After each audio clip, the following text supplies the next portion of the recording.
We're so glad you've chosen to listen to the North Point Ministries Andy Stanley podcast, normally a bi-weekly podcast of our Best of North Point series. We're excited to let you know that we will release messages weekly through the end of the year. Continuing today with part 5 of our 6-part series entitled Recovery Road. Somewhere along the way, our national attitude about debt changed. In fact, it did a 180. In this message, Andy reminds us of the financial wisdom that has stood the test of time. Well, before we jump into today's message, I do want to welcome all of our Atlanta area churches and all of those of our churches all over the country, actually our strategic partners who are joining us from all over the country. This week I was in Charlotte. We have a church in Charlotte, and I was down there, had a night of worship. That was a lot of fun. So if you live in the Charlotte area, we'd love for you to join Ridge Church.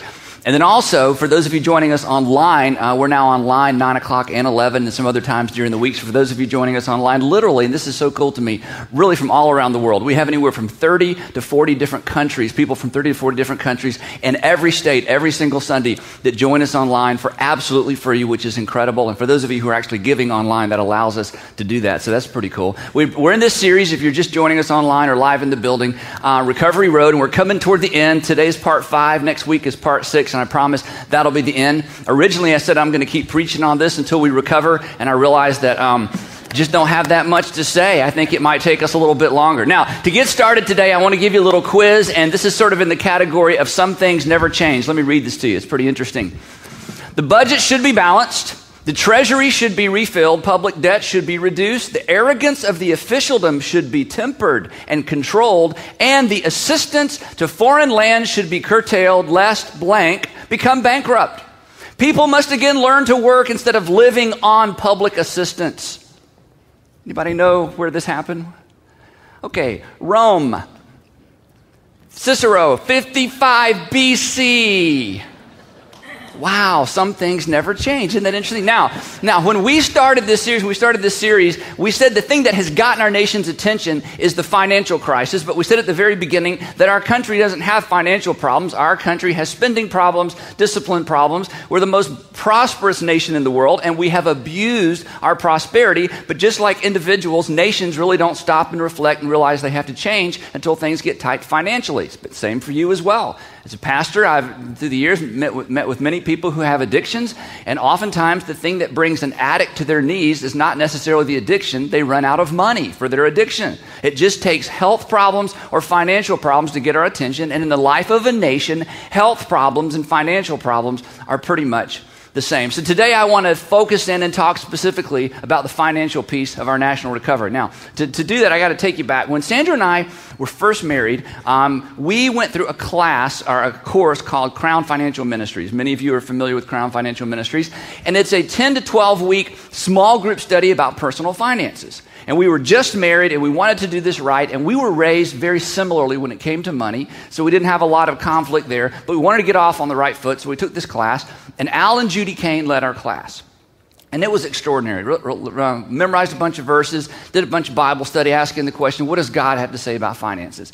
And on one particular evening, we went out to eat with Al and Judy, and we were just asking him questions. He was the older, wise guy, had made a lot of great decisions financially, learned some things the hard way, so I was just picking his brain. And he said something that marked me as an individual, marked us as a couple. He said, Andy, there are two kinds of people in the world. There are people who make interest, and there are people who pay interest. And you need to decide which kind of person you want to be and then reorder your financial world around your decision.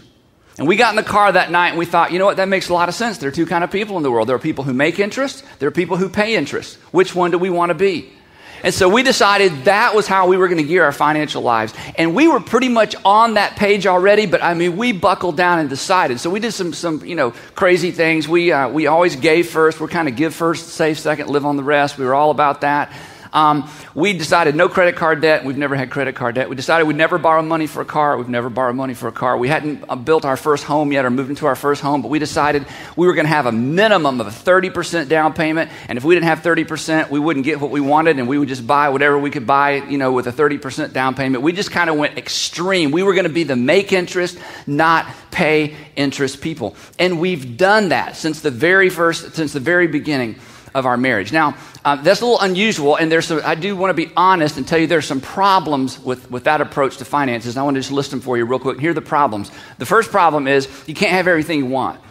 when you do it that way. You see things that you want, and you want them, and you can't have them. And you have to look in the mirror and say, no. And sometimes your wife looks at you and says, no. And then sometimes you look at your wife and say, well, whatever. You have to say no. It's hard to say no to your wife. The second problem with this, I'm not recommending this, you can't even have everything you can afford. See, this was the hard one, because we knew people that made similar amounts of money, or in some cases they made less than we did, and they had a bigger house because they put almost nothing down. They drove better cars because they leased them.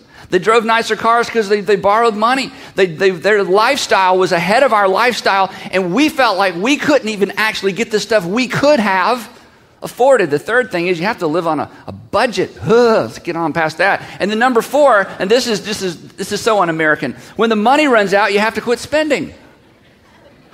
Who would do that? I know. I'm not even recommending it. I'm just saying this is what we decided to do early on in our marriage, and we've just always done it that way. Now, the problem with this, there's so many problems with that, and the reason I don't recommend it, and the reason most people don't do this, is because you don't have to do this.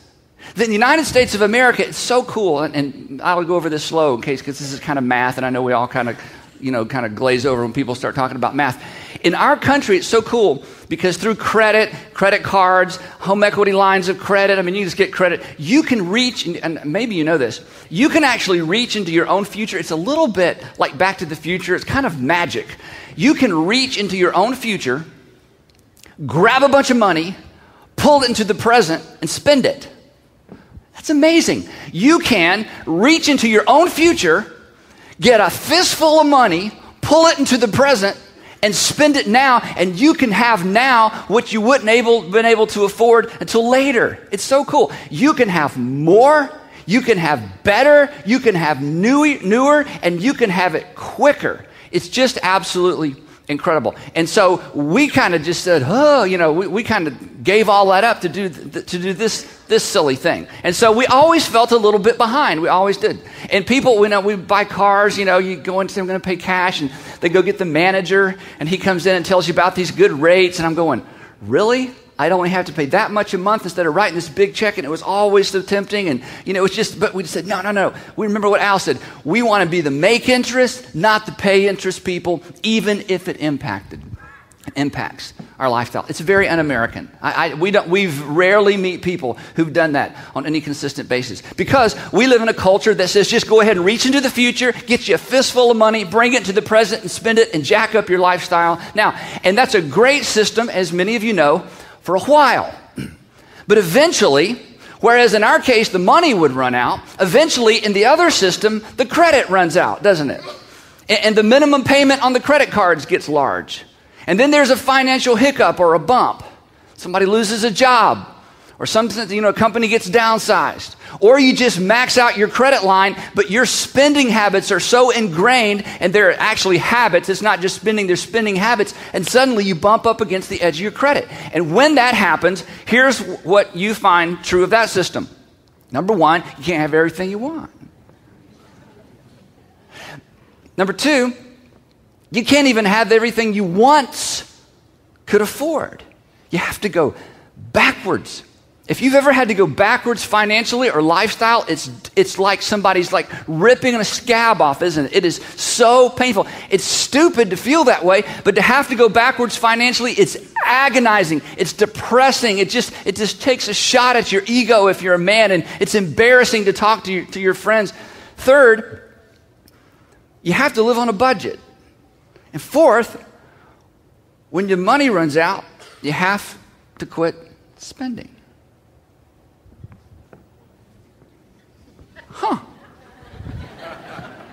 Now, there are some differences. The difference over here is you tell yourself no. Over here, somebody else tells you no. Over here, the financial pressure is how can I make more money so I can get more stuff? The financial pressure over here is how do I get more money so I can pay for the stuff I already have that I wish I'd never purchased. Over here, you get to plan for the future. Over here, you have to clean up the past. Over here, if you hit a bump, you can go into recovery mode and recover. Over here, if you hit a bump, you're already in recovery mode, and it can be a disaster. Now, our country hit a bump, didn't we? Uh-oh. Uh-oh. Our president has said on 2 occasions, we're out of money. The smart people have said, we're out of money. We can't continue to deficit spend, and we can't continue to deficit borrow. Uh-oh, we've hit a bump. But because of our incredible debt and specifically because of our deficit spending, what could have been or should have been or might have been a little bump is a big bump. And here's where we are.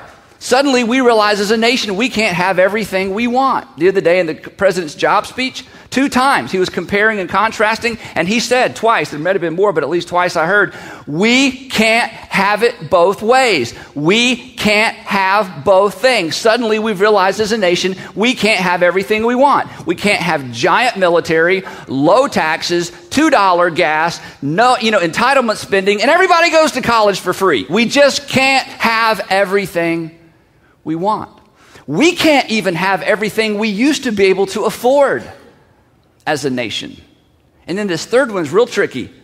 We can't even come up with a budget, much less live on one. Now, for all of us average people, and I'm average, and you may be so economically sophisticated that you just pity fools like me, but just speaking for the average middle class kind of trying to figure it out person, the whole discussion on whether or not to have a balanced budget amendment, wasn't that interesting? Because part of us are going, okay, why would you even have to have an amendment? Why wouldn't you just have a balanced budget? And then there's another group that, then you're thinking, well, there should be a balanced budget amendment because we should have a balanced budget. Then you think, but why would you have to have a law that says balance your budget? I mean, in my house and in your house, you just have to balance your budget at some point. You have to quit spending. So this whole thing is just baffling to us. And I realize at the macro level, at the level of a nation with an economy as sophisticated as our economy, and there are no simple solutions to any of this. And I simplify things so we can kind of get our arms around it. But an economy is an extraordinarily complicated thing. But at the end of the day, there has to be something that governs spending regardless of how complicated things are.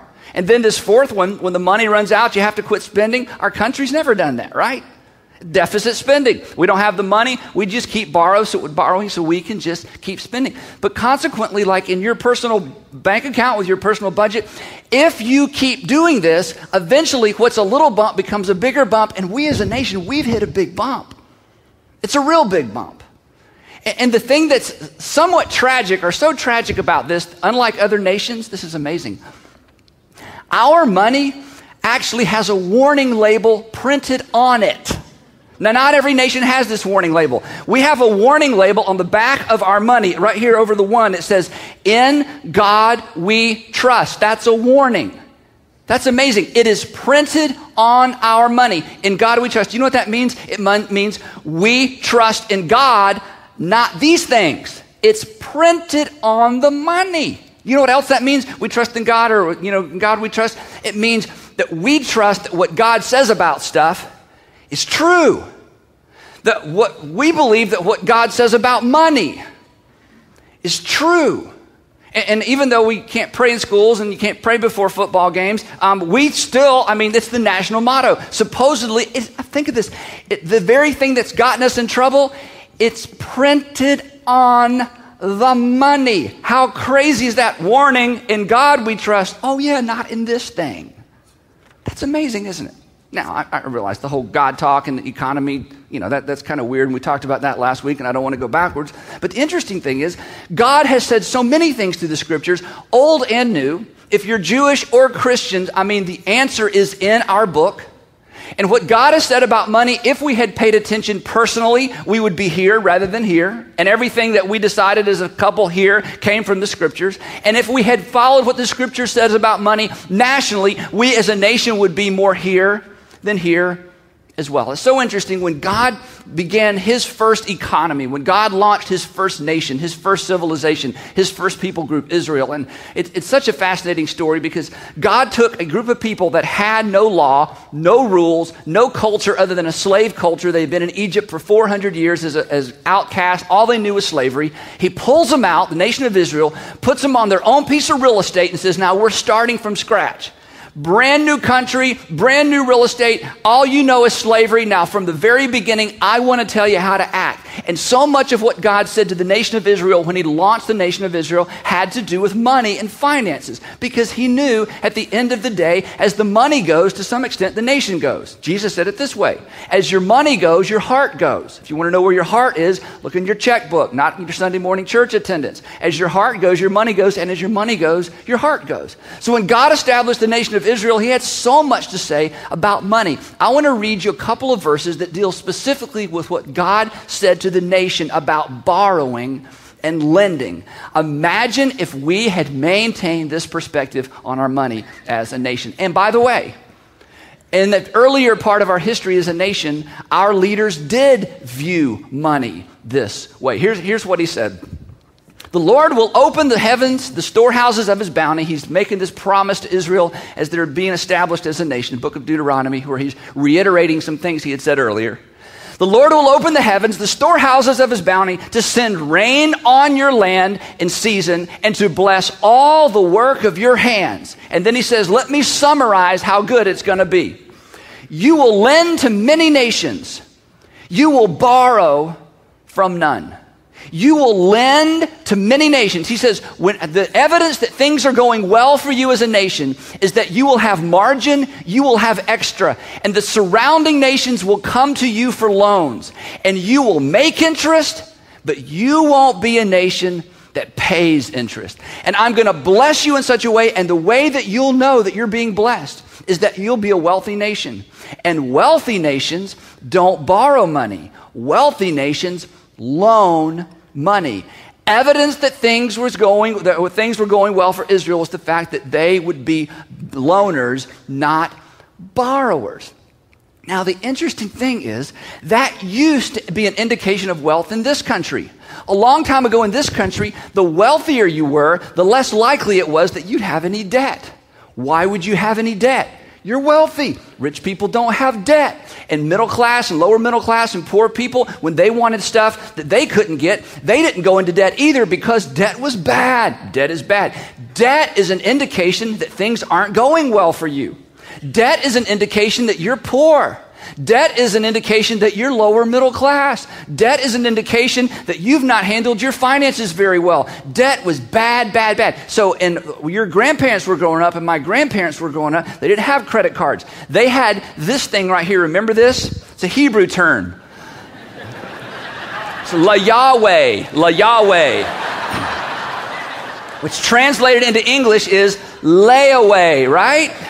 Remember layaway? Did you know that Walmart's bringing it back? I just found out, maybe some of you read that. Walmart's bringing it back. Layaway is, I only have $20 and I want to buy a washing machine. So instead of charging it and taking the washing machine home and owing you, I'm just going to give you my $20 and come back next week and give you another $20. And when I've given you what you think that washing machine's worth, you're going to let me take it home. That's what people without money did. And it was embarrassing. You didn't want anybody to know you had stuff on layaway. You went in the afternoon when no one was around. You went to the checkout register where you didn't know the lady. She didn't go to your church. And you said, I need to put another $40 down on my washing machine. And then you went out because you didn't want people to know. Now, when you showed up to take that washing machine home, you wanted everybody to know, I got myself a new washing machine, okay? But you didn't want people to know you were using layaway. That was embarrassing. And rich people, they didn't use layaway. They paid cash because when things are going well for you, you don't have any debt. The fact debt is an indication things aren't going well for you. My mother would tell me this kind of legendary story about my grandfather. He was my favorite grandparent. It was her father, and he was rich. And no one knew exactly where the money came from, which was another interesting part about my grandfather. But he always had two Cadillacs. He had a brand new one, and then he had his older one. And when the new one got old, he'd get rid of the old one, and he would take his older one, and he would turn it into a pickup truck. And he would take the back of the trunk off, and he would kick out all the stuff between the back seat and the trunk and take out the back seat, and that would be his pickup truck. And then literally, he would hitchhike to the Cadillac dealership in Raleigh, North Carolina, in his overalls full of cash, go into the showroom and buy the most expensive Cadillac, usually the one off the showroom floor, pay cash for it, wait for them to get it gassed up and oiled up, and drive it back to his farm. That's what he did every 2 or 3 years. My grandfather would have, if you had said anything to him about borrowing or financing, it would have been an insult. It would be like calling him poor. Why would I borrow money? I'm a rich guy. I got cash. Now, somewhere along the way, our thinking individually and it's our thinking as a nation changed. And you may know more about that than I do. But it's flipped. It's flipped. And now, here's the reality. In this next slide, this should make us weep. This should make us go, this should just suck the breath and right out of, the air right out of the room, but it doesn't. Now we're to a point where the wealthier you are, the more like a poor person you act. Put it this way. The wealthier you are, the more you owe. This is the new standard. The more money you have, the wealthier you are, the richer you are, the more assets you have, the more money you owe. What used to be an indication of things aren't going well for you now is standard fare. In fact, the more money you control, the more wealth you control, the more debt you can leverage. And we live in a culture that says, why would you pay cash when you can make payments? Why would you pay cash? Save your cash, invest your cash, make interest on your cash, and then borrow, and look at the rates, and look at the terms, and look at the minimum payment. And it's flipped upside down to where now debt isn't an indication that things aren't going well. Debt is an indication that you must have means because you have something to borrow off of or to leverage in terms of gaining more debt. So we are completely upside down. What was bad is good and what's good is bad, and it's caught up with us individually and as a nation. Now, why in the world would God go on and make such a big deal to Israel about don't be a nation that borrows, be a nation that loans? Why would God go on to the nation of Israel that he loved, that bore his name, and say, look, I want you to be a nation that makes interest. I don't want you to be the nation that pays interest. It's because God knew something about debt that all of us learn one way or the other, either personally the hard way or by watching our parents go through a difficult time or your cousin or your brother or sister go through a difficult time. Ultimately, we come to this conclusion. And the thing that's so tragic is it's been in the Bible.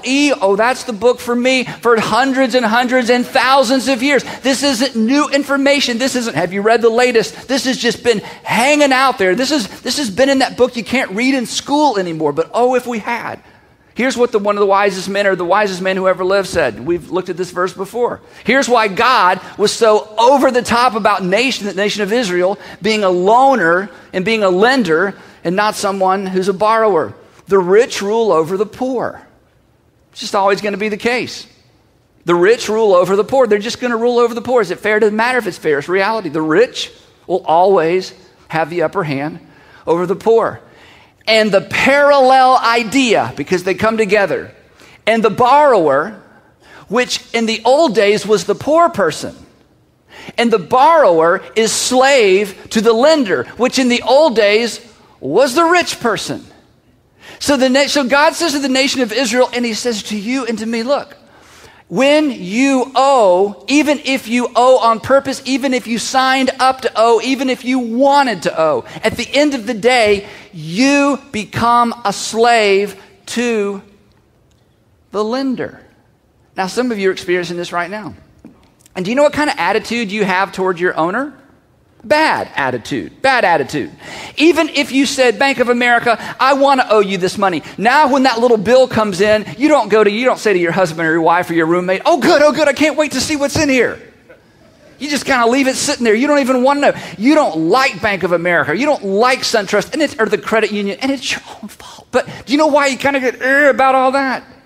Because when you're a slave, you have a bad attitude toward the slave owner. And when you owe, you owe. When you owe, you don't get to tell yourself no. You got somebody else telling you no. And God, who loved the nation of Israel, said, I don't want you in that situation.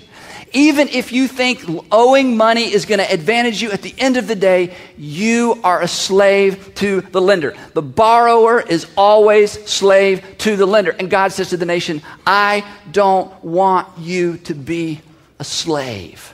Now, here's what we did in this country.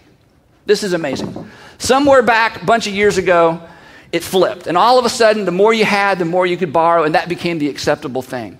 So we started getting the upper middle class in debt with cars and washing machines and credit cards, and then school loan. But as long as you could make the payment, yippee-ki-yay, everything's great. So we got the upper middle class, then we got the upper class, then we got the middle class, then we got the lower middle class, and before long, everybody's got credit cards, and everybody's got cars, and everybody's got houses, and everybody's got all this stuff.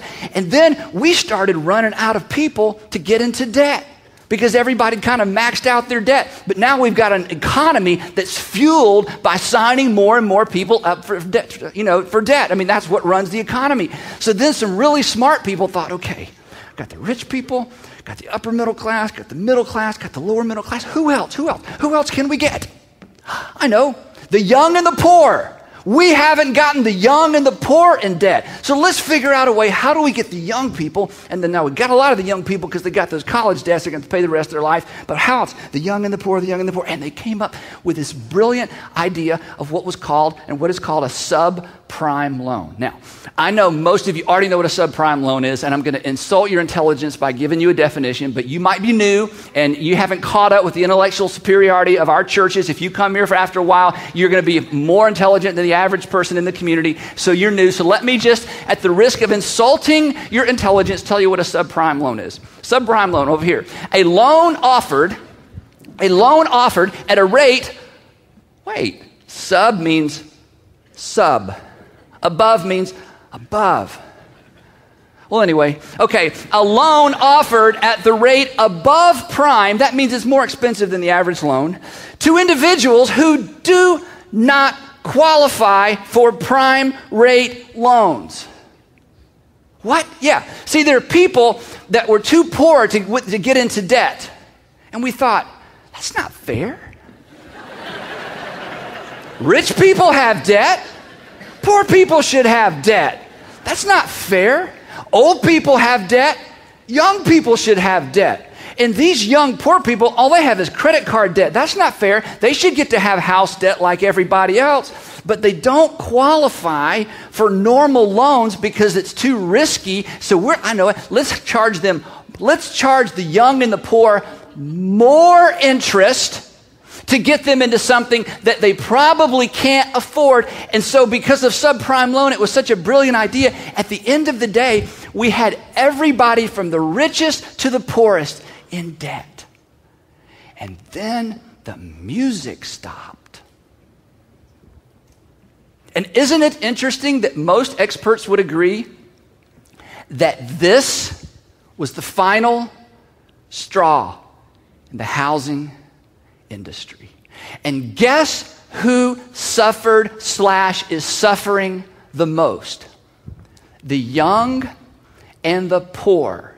And if you have ever read even a slice of the Old Testament, do you know what ticks God off more than anything else in the Old Testament? Smart, wealthy people taking advantage of the poor financially. He hates it, he hates it, he hates it, he hates it, he hates it. But in our effort to fuel the debt system of our nation, we got everybody from the richest to the poorest in debt, and then the music stopped and the whole thing came tumbling down. And we should be ashamed of ourselves. You know what? We're the most blessed, most prosperous nation in the world. And we couldn't resist the temptation to reach into our own future, get a handful of cash, bring it into the present, and spend it now. And then make it the American way. And do everything we could to get every strata of society on board with that way of thinking. And then the music stopped. We hit a bump and we are out of money. Now, I should probably just close in prayer and just let you go and sign off, and we'll just be depressed all week. It's like, wow, Andy, that's the clearest explanation I ever heard, and I feel more hopeless than ever. That's awesome. Thank you for sharing. So is there hope? Oh, well, here's the thing. Of course there's hope. You know how I know there's hope? Because there are people watching, there are people listening, there are people in this room, and you know what it's like to sit down at the table alone or to sit down with your parents or to sit down with your family and say, we are under a mountain of debt, and by God, we are getting out, right? You've listened to Dave Ramsey's show and people call in and they shout out, I'm debt free, and they tell their story. And you know that at the individual level, at the family level, it is possible to be facing a mountain of debt with deficit spending, with interest rates that are killing you, credit cards that are killing you, and a house you can't afford. You know at an individual level, at a family level, it is possible to recover. It is possible to dig out. But you know what else you know? You know it takes time. You know it takes sacrifice. You know it's not easy. You know you have to cancel stuff. You know you have to go backwards financially. You know you have to swallow your pride. You just got to get down and dirty, and you just claw your way out, and it is possible. And you know what else is possible? That when a family sits down and decides we're getting out of debt, we're not doing this anymore, we're, no more screen 2, we're going back to screen 1, we're going to be the family that makes interest and doesn't pay interest. When you decide to do that, you know what you don't do? You don't sit down with the family and say, okay, we're getting out of debt, but we're not selling the boat. We're getting out of debt, but we're not going to do a cheaper, cell phone package. We're getting out of debt, but we're keeping DirecTV or Dish or your cable provider. We're getting out of debt, but we're not bringing Johnny home from out of state and making him live in the basement and go to a local college. We're not going to do that. So we're not going to sell the boat. We're not going to have cheaper cell phone bills. We're not going to get rid of the cable TV, and we're not going to bring Johnny home. But we're serious about getting out of debt. No, it's not how it happens, is it?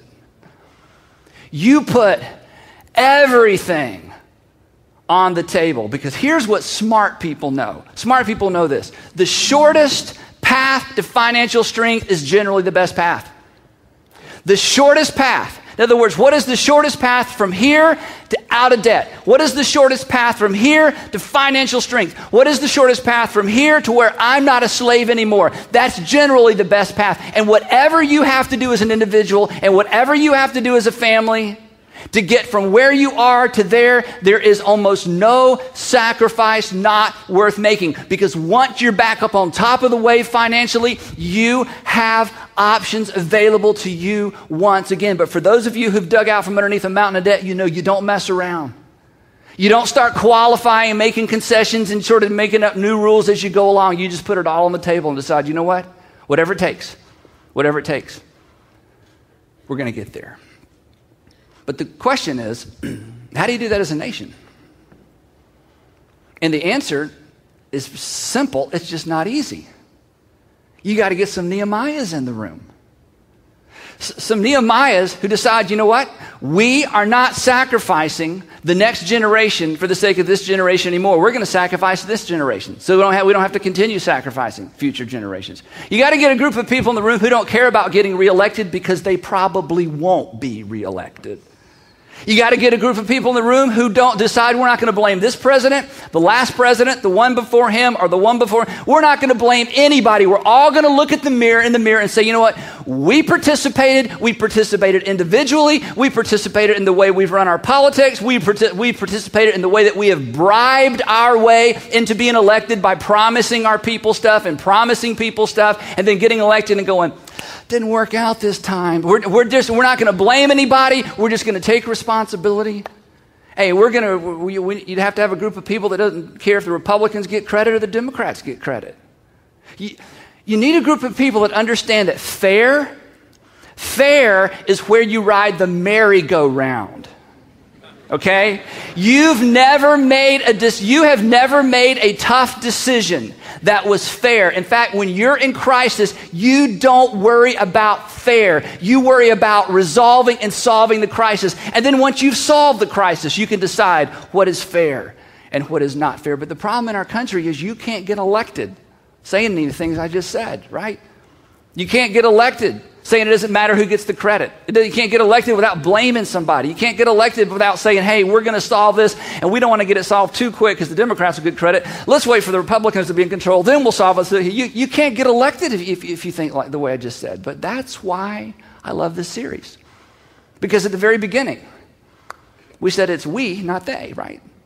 That recovery begins with me, not you. It begins with we, not they. And at the end of the last 2 weeks, I've asked you a question we all know the answer to, and that is, what do all of our elected officials have in common? They were what? Elected. That means it's really up to you. And it's really up to me. So, I want to tell you who to vote for, okay? All right, we may lose our tax exempt status over this, but I'm just kidding, we're not. Let me tell you who to vote for, all right? You say, Andy, that's just your opinion. It is kind of my opinion. But if you look at the fact that God said a strong nation is a nation that loans and that lends and doesn't borrow, if you look at the fact that the scripture says, and the wisest man who ever lived said, you know what, whenever you borrow, you are a slave to the person or the institution or the group you've borrowed from, then it would make sense to me that our nation needs to become financially responsible and fiscally disciplined, and the sooner the better, because of the things that we'd love to do as a nation in terms of generosity and being a blessing to the rest of the world. So here's my advice, in case you're interested. Don't vote for anyone who promises that under no circumstances are they going to raise your taxes. Don't vote for that person. And don't vote for anyone who promises you, he just gives you an unqualified promise that don't worry, I'm not going to do anything to impact entitlement spending. Just don't even vote for that person. Let me tell you who to vote for. Vote for the person who will require something of you and not promise something to you. Vote for the person that will require something of you and not promise something to you. In other words, let me put it a different way. Vote for the person who will look into the camera and say, I promise pain with a rainbow at the end. That's the person to vote for, because everybody else is either uninformed or lying. Because things are too desperate for us to fall for the same old I promise and don't worry, and it's not going to hurt. And listen, any of you who are digging out from under a pile of debt, you know it hurts. You know it requires sacrifice. You know it's time consuming, but you know it's possible, and it's possible for this nation as well. But not until our leaders are willing to be honest with us. And not until we as individuals, we the people, are mature enough to acknowledge the fact, regardless of whose fault it is, regardless of how much personal, blame there is in terms of how you've handled your personal finances. At the end of the day, we are one nation under God. We are all responsible, and we've all got to buckle down, and we've all got to participate in a national, we the people, recovery. Bottom line for today is simply this, that recovery begins when we embrace the fiscal discipline required to become a nation that lends rather than borrows. That we embrace the fiscal discipline. That's what it is. It's just discipline. It's just good old heads down discipline, self-controlled discipline, to once again become a nation that lends rather than borrows. And here's why this is so important for those of us who are Christians. Because you know what? A nation or an individual that makes interest rather than pays interest is an individual or a nation who is better situated to become and to continue to be generous. In our nation right now, nonprofits and churches are hurting financially. They're hurting financially, and they're not hurting financially simply because of the economy. They're hurting financially because people are in so much debt, and now they are so afraid they can't give, or they won't give. We are the most blessed nation in the world. We should be the biggest blessing to the world. And we will never be the world's greatest blesser until we are in a place financially to where we can extend the blessings of God to the world. It's not just about us. It's not just about being fiscally strong. It's not just about getting back to a place where we once were. It's about our stewardship of resources, our stewardship of blessing, our stewardship of financial wealth. And instead of being a blessing to the rest of the world, we've consumed and consumed and consumed and consumed. We've been greedy. If you put it in my hands, it's for my consumption, and there's not enough in my hands, I'm going to reach into my own future and get some more. But when we as individuals decide enough is enough, we're not doing that anymore. And when we as a nation decide enough is enough, we're not doing that anymore. We'll recover. We'll recover, and we'll once again be a nation that is in a place to be an extraordinary blessing to the world. But it begins with me, not you. It begins with we, not they.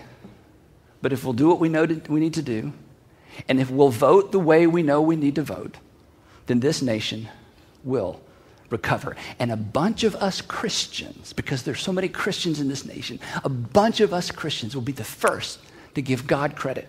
God credit because in his word he showed us the way out. And God credit because God honors obedience and God honors humility.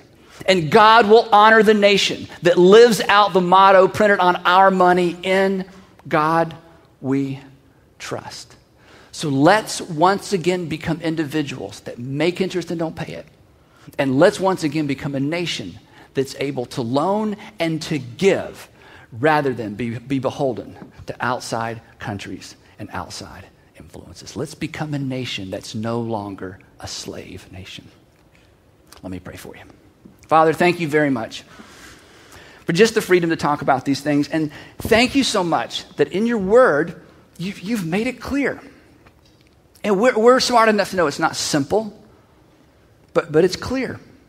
And Father, I pray for our nation's leaders who the details must be overwhelming. The complexity of our national economy, it is overwhelming. There are no easy solutions. But Father, we know there are guiding principles. And I pray, Father, that you would fill the ranks of our leadership in our nation at every level with men and women who really will put their trust in you. And that by your grace and by our discipline and by our trust in you, that we would become a nation that fiscally is not only responsible, but is prosperous, and not even for our benefit alone, but for the benefit of the whole world. And as the most blessed nation, we would be the greatest blessing to the rest of the world. So give each of us the wisdom to know what to do with what we've just heard. And then we pray that you give us the courage to do it. In Jesus' amazing name, amen. We're so glad you chose to listen to North Point Ministries' podcast of Recovery Road by Andy Stanley. If you enjoyed today's podcast, we encourage you to visit recoveryroad.org in order to download a free MP3 of this message and to watch previous episodes. Also, when you visit recoveryroad.org, we'd love for you to get involved by sharing your favorite message with friends and even sharing your personal recovery story with us. By getting involved in either way, you can play a part in helping affect the direction of our nation.